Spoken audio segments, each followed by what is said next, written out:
All right, what's up, guys? Welcome to the 77th episode of The Get Down. My name is Cream.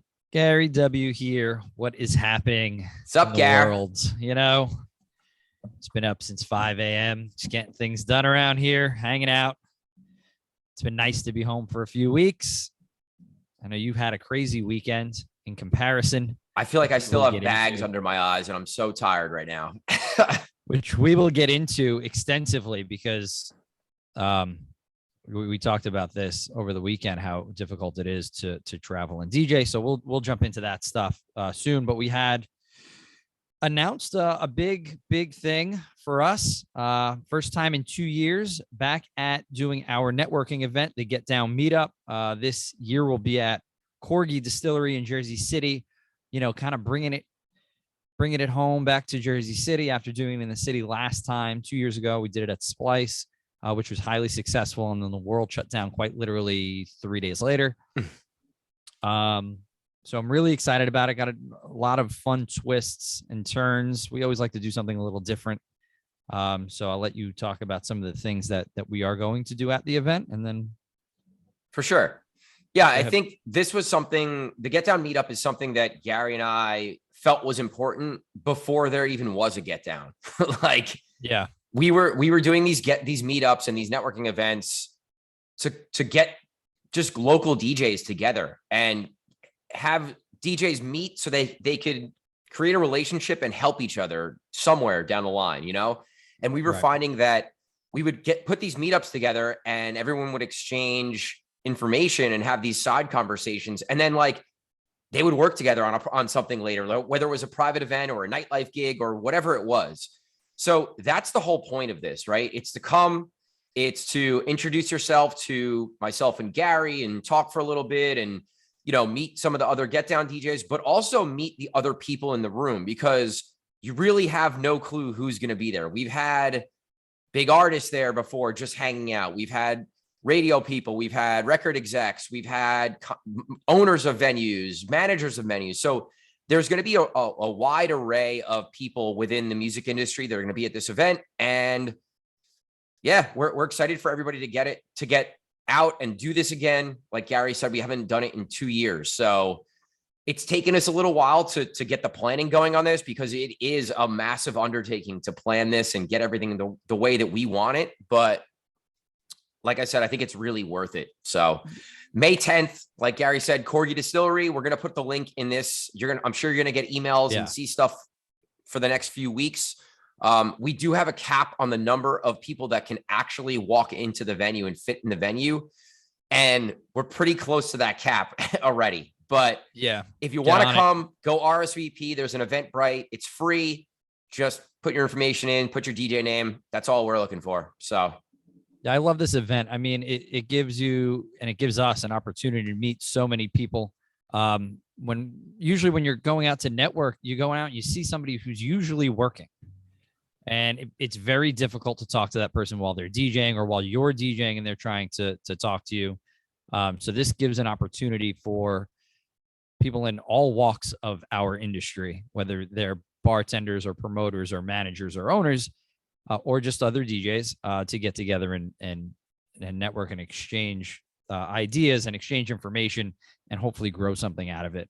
Like Cream said, we've seen so many cool partnerships be born out of these networking events and things that I'm sure don't even know about has happened before behind the scenes sure. that have been born out of the event. So yeah, looking forward to it. It's going to be a good time. A lot of really good DJs too, guys. We got, I think five of our DJs playing.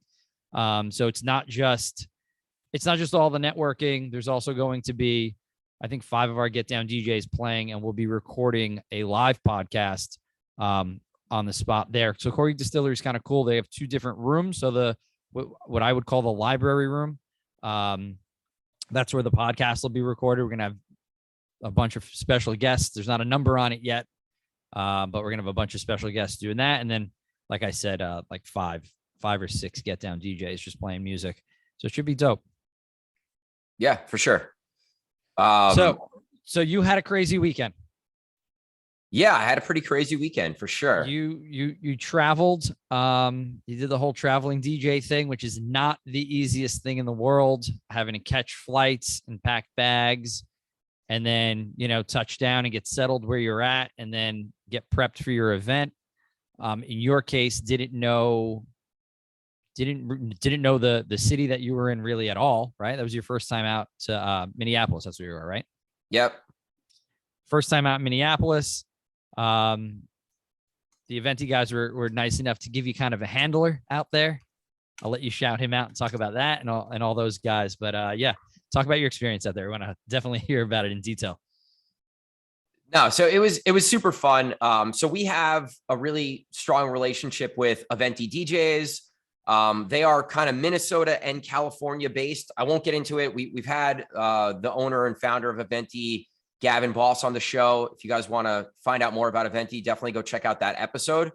But Gavin's one of those people who has a similar mind state to us, right? Where we're kind of trying to create something bigger than just fragmented DJs going to do things. We're really trying to connect with similar people to what we do, right? What Get Down does. And they do a lot of similar stuff, but they also do some totally different things that are really cool and exciting and pushing, what DJs and DJ groups are doing. So we want to work with those people. And I think if we can meet those people in all the different areas of the country, it just creates like what we've done with Get Down on a larger scale, right, where it makes the country smaller. It allows for more collaboration. It allows for us to jump on phone calls and have really great conversations about how can we make our businesses better and what are some things that you guys are doing that maybe we can implement here and vice versa. So me going out there was definitely to go play some shows. I was actually supposed to play with NOTD at this bigger show. And there was a little miscommunication on the date. So I ended up just playing some local college stuff out there, which was super fun. We played 3 shows. Shout to College Club and shout to Blarney's in Minneapolis. Where I was staying and playing was literally right in the middle of University of Minnesota campus. So like my hotel was right down the block from like the 60,000 person football stadium, which was pretty cool. Okay.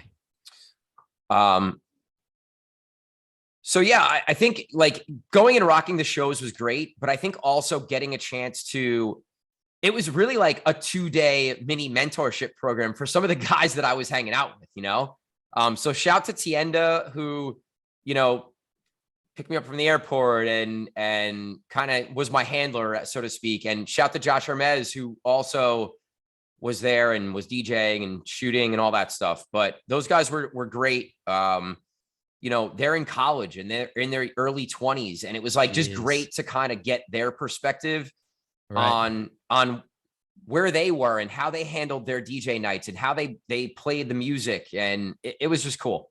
Did you find that their mindset for their DJ business was similar to our guys who are up and coming, like we're like just starting out, or does the market dictate a different mindset in going into starting your DJ career?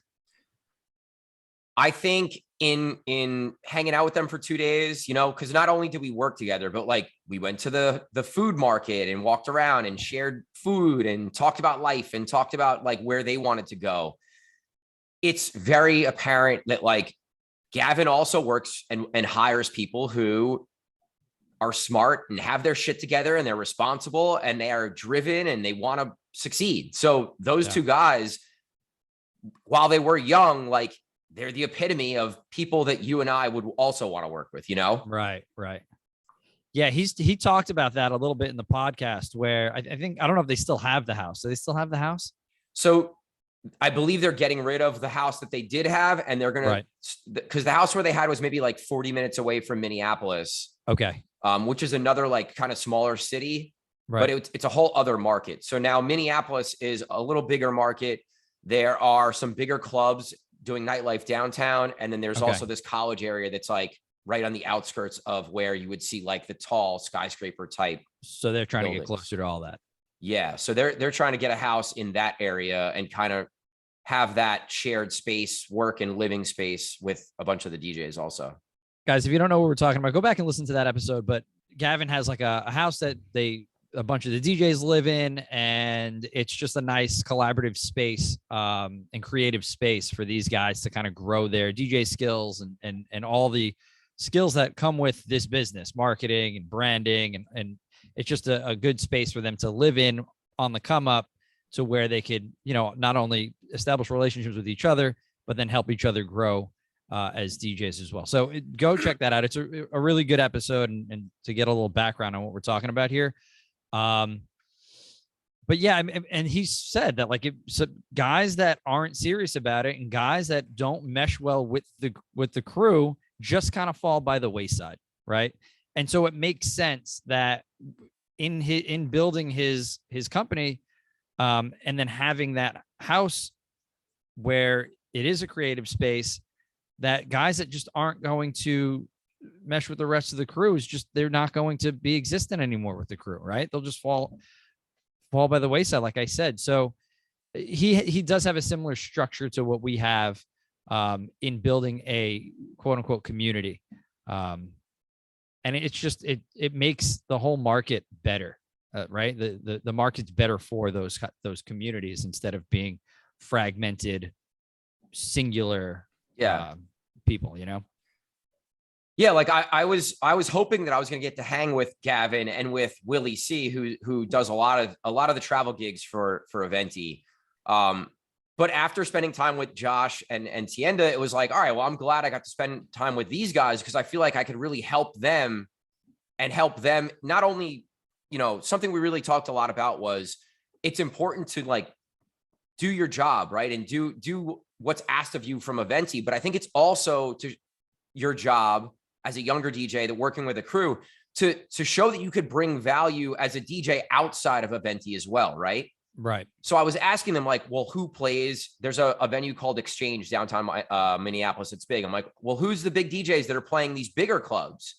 And they're like, well, I'm not really sure. I was like, well, how many bigger clubs are there? And they're like, well, one or two, we're not really sure. And I'm like, well, you need to know that. And not only do you need to know that, you need to go there. You need to know the DJs who are playing there. And you need to let them know that you're doing this stuff in at the college level. And like, right. You also want to get in there. And I was like, Gavin's not going to be mad at you for wanting to go and do other things, because those connections and whatever you create outside of Eventi can help Eventi, Right. That only helps the Eventi brand all day long. Same thing with Get Down. And I think like they were like, wow, I never really thought about it like that. Like that was really important for them. And I think they'll use that and it'll be good for them as a whole too.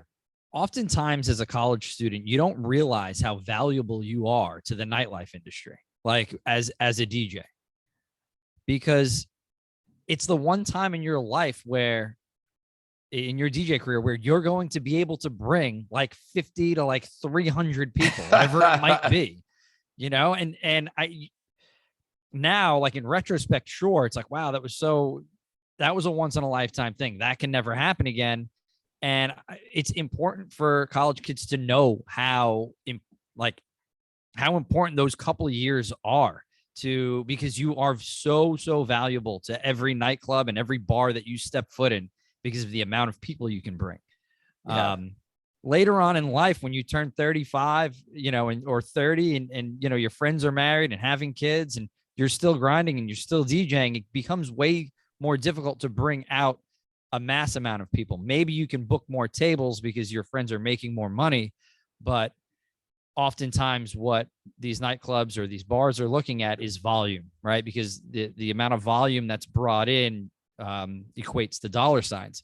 So if you're listening to this and you're in your early 20s and all of your friends are going out, capitalize on them going out and cash that in as to being valuable to venues. Sure. It's something that like I didn't know when I was in college DJing. Like I had no idea. I just thought I can always bring 100 people out. And then, years go by and it trickles away and the shtick of you or the you being the DJ isn't like, oh, like my friend's a DJ, it's not cool anymore. It's just like, are you just going to work again this weekend? You know? So yeah, so definitely capitalize on that, guys. It's super, super important. Yeah, totally agree. And I think, like you said, many times, like, you don't even realize the power that you have when you're younger and your friends are going out like that. Like Josh is on the hockey team over there. So like, whoa, I mean, like that's their thing. yeah. Like their hockey team is bigger than everything else. I should have brought my Devil's cream sweater. I really messed up on that one. Like everyone was rocking, you're going out there. Of course. Everybody was rocking their like hockey sweaters out at the bar at night. I was like, fuck, I should have brought mine. Yeah, if you're on the hockey team at Minnesota, right? University. Well, he goes to school. He goes to school at St. Thomas, which is literally just okay. It's like a 10,000 person school right next door. So it's just like a huge college area. But no matter what, you're playing hockey out there. It's huge. Yeah, for sure. It's like playing football anywhere else in the rest. It's D1. I'm pretty sure it's D1. So yeah. So wow, big shout. That's damn good. Something that I was really impressed by, and that I was emphasizing to both of them while we were out and running around. But so Josh, for example, like not only does he DJ, but he's also getting into photography. So he's getting paid to DJ, and he's also getting paid to shoot and edit photos. Okay. And I was explaining, I'm like, dude, that's so great because you're bringing so much more value than just being another DJ, you know? Yeah. And on nights where you're not working as a DJ, you could then get hired as a photographer. And it's like, it just allows for so much more opportunity. So I was impressed by that. And even same thing with Tienda, like, they're setting up full DJ setups and like bringing lights and like all this shit to like nightlife. So for him to be able to like have the skills to do that, also be able to like navigate, you know, moving equipment from one venue to the next and going to the storage unit and making sure everything's set up on time. Like they have a lot more on their plate, and they're doing much more than just showing up and DJing. And I'm like, man. Yeah, so between these two guys, you have photography, you got DJs, you got like logistics people, you have you know, sound and stage people. These are two guys, if they really are passionate about nightlife, that can make a career out of this long term for sure, because you can just tell by just what you're saying, the amount of time that they're putting into this is exponential. And like, just gosh, yeah, being a photographer, it's kind of nice to have that balance. Like if I'm a DJ and I'm a photographer, well, like I don't want to DJ every night. Like I get sick of it after a while, let's say, and then you could kind of like switch off and do the photography thing, but still be involved in nightlife. Right. It's people like that are going to grow, not only from like a worker standpoint, but then maybe become a manager or become an owner of a place, right? Because they wear so many hats in our industry. So we have a lot of guys that do that too, for sure. And yeah, definitely. Shout to Tim Vu, because Tim Vu's doing a lot of that. Like Tim Vu brings so much value besides just being a DJ, you know? Yeah. Yeah. We were just talking to him about it 2 days ago, actually, because we were just discussing some meetup stuff. And yeah, I think like I realize going out there and hanging out with these guys too, it's like something that I get a lot of enjoyment out of is helping these younger guys and girls who are trying to figure it out, you know, and they're doing a lot of the right things. But if I can help them in any way, like it makes me really happy. And I think that part of Get Down is something that I've always loved and will continue to love. And even when I'm not DJing anymore and whatever, who knows what's going on, like that part of coaching and mentoring, like I just really like it, you know? Continuing to grow these relationships with the owners and the guys who run these teams in the different markets around the country, it is and will be nice to go and visit those markets and hang out with their young guys and kind of give them a little tutelage and a little guidance. And I think that's a great way to expand, you know, just the positivity aspect of what Get Down is just across the country. And it's slowly happening. It's nice to see that the ball is rolling. This was coming off of the Splice meetup. Like we came out of there. I remember coming down the elevator and being just all hyped up, and we had all of these ideas, and it was like, all right, well, we're going to do these in smaller scale, and we're going to really like do these regionally and get together with people like Gavin and Fresh from Certified Fresh and all these different people. And then it was like, and then we had to like shut it down. Yeah. And stalled out. But I think you going there, especially right after we announced the spring meetup for 2022, and then you going there, I think the ball's going to really roll in a positive direction, and we're going to get back to where we were 2 years ago. Going into this trip, like I didn't really think about it that I was going to go and help these young guys. I was like, oh, I'm going to go hang out with some DJs. I'm going to go rock a couple, like some sets, and I'm going to go home. But that part of it was really cool. As far as the DJ part of it, shit shows, just like shit shows. College. Yeah, college, bro. I was texting you all weekend. College, man, college. I was dying over here. Oh, it was just fun. It was like fun. The best way for me to describe it to like the Jersey market would be like, think of Tally Ho in its like best possible night. And that's what my sets were. Just pure energy, people coming in, raging from the jump. Like there's no opening. You're just going in and you're starting your night. And like, you're playing from 10 to 1:30 hard, like bombs. Yeah. So and that's like Tienda would open and close, and I would just come in and rock it like an hour and a half or 2 hours and just play heaters. so that was like the typical set time out there. It was like a 10 to 1:30 or pretty much 9 to 1:30 in that area. Yeah, 10 to 2. I mean, we went to like 150 the second night, so 10 to 2. Right. It's nice. I mean, that like we said, that used to be the regular for us used to be 4 hours, and then now 10 to 2, but they're like bringing gear and shit too, so that's a little different. Yeah, it's completely different. You got to add that on to time as well. So what was the music played? I mean, the first night I definitely played more open format, where I was mixing in some hip hop along with the house and EDM stuff. Right. Night 2 was like straight 128, man, 126. Like we were just playing EDM mostly. Both nights, I feel the need to drop into Jersey Club for a couple, like 1, 2, 3 tracks, just to kind of represent where we're from. Yeah. And change up the ear a little bit. And, second night I played 2 mini hip hop sets, but 3, 4, 5 songs and right back to 128 type thing. Yeah. But it's just like hands in the air, on the bike, jumping around. That's it. Like smoke machine, fog machine in full effect, lights going. Did the guys play anything like regional, anything that you didn't like know about? That was the first question that I asked Tienda, was like, yo, is there anything that like you guys play every single weekend that's like a must play in Minnesota? And it was like nothing different from what we do. The only thing that like they were playing stuff that I had no clue about because I'm so much older. Like I just like the super pop, like Disney shit, I guess you would call it. I don't even know. No idea. Dude, I have no idea. Like stuff from like pop culture when they were growing up. Their childhood, right. Their childhood stuff. Yeah, that's way out of our wheelhouse. And that's the stuff that it's hard. We'll never understand because you just didn't live it. Right. So like Tienda would rock that towards the end of his set to like create room for me to then jump back in, which I thought was like amazing because it was a great way to set me up. And like being 22 or 23 to be able to think in that way and be like, well, Cream's not going to play this, so let me hit this and leave him space to come in and hit the big tracks was really smart and was another sign of like, wow, he gets it. And like, he could come play anywhere because he understands this already.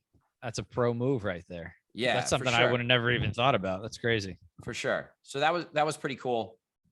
But yeah, man, overall a great weekend. I think the couple things that some advice that I would give to anyone listening that has travel gigs coming up, book your flights out there as early as possible, because right now, like airports and flights have been getting canceled and delayed. And I would say just get to the city that you're trying to play or that you're going to play as early as possible. Even if you're working the night before, you could always check in and catch a quick nap before you go to your set.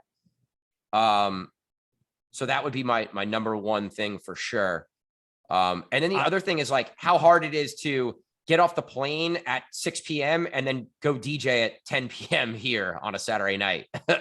You got to give yourself room. It's the one thing that I've learned now traveling a lot, is just give yourself room on, especially when you're going. If you have to catch the 6 a.m. flight on the way to the city that you're going to DJ in, that's fine, because you can catch a little nap during the day. Plus, you have a lot of energy, and there's just you have a lot of energy going into the weekend. You know, you're excited about it. You're jacked up, ready to DJ a bunch of gigs, and you're not going to be affected that first night. It's just it.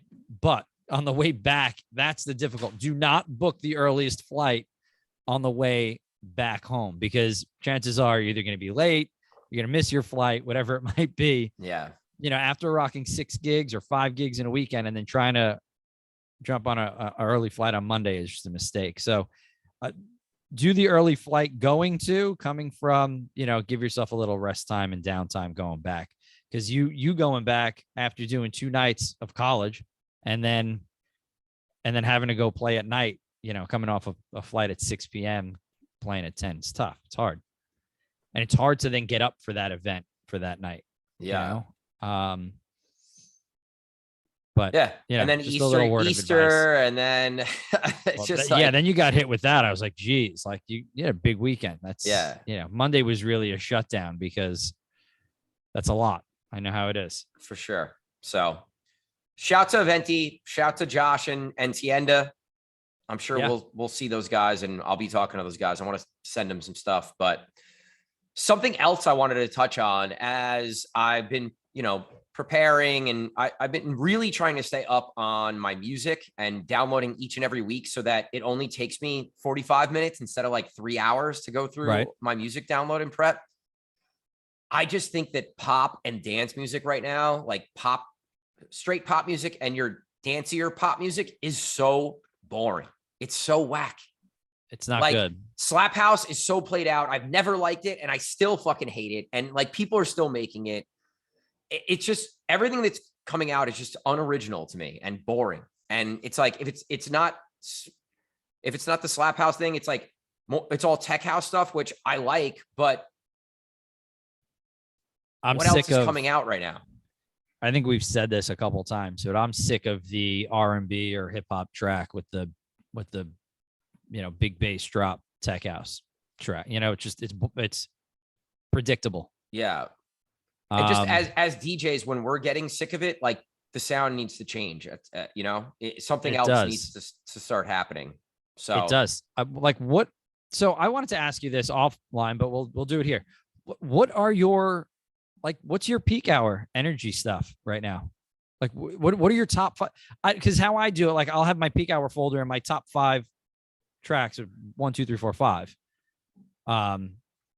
Like, what are your top 5 that you're going to play? Like, okay, it's midnight and it's raging. Like, it just really depends on where I'm at. Like, because that's the issue. There is nothing where it's like, I have to play this at peak hour. Yeah.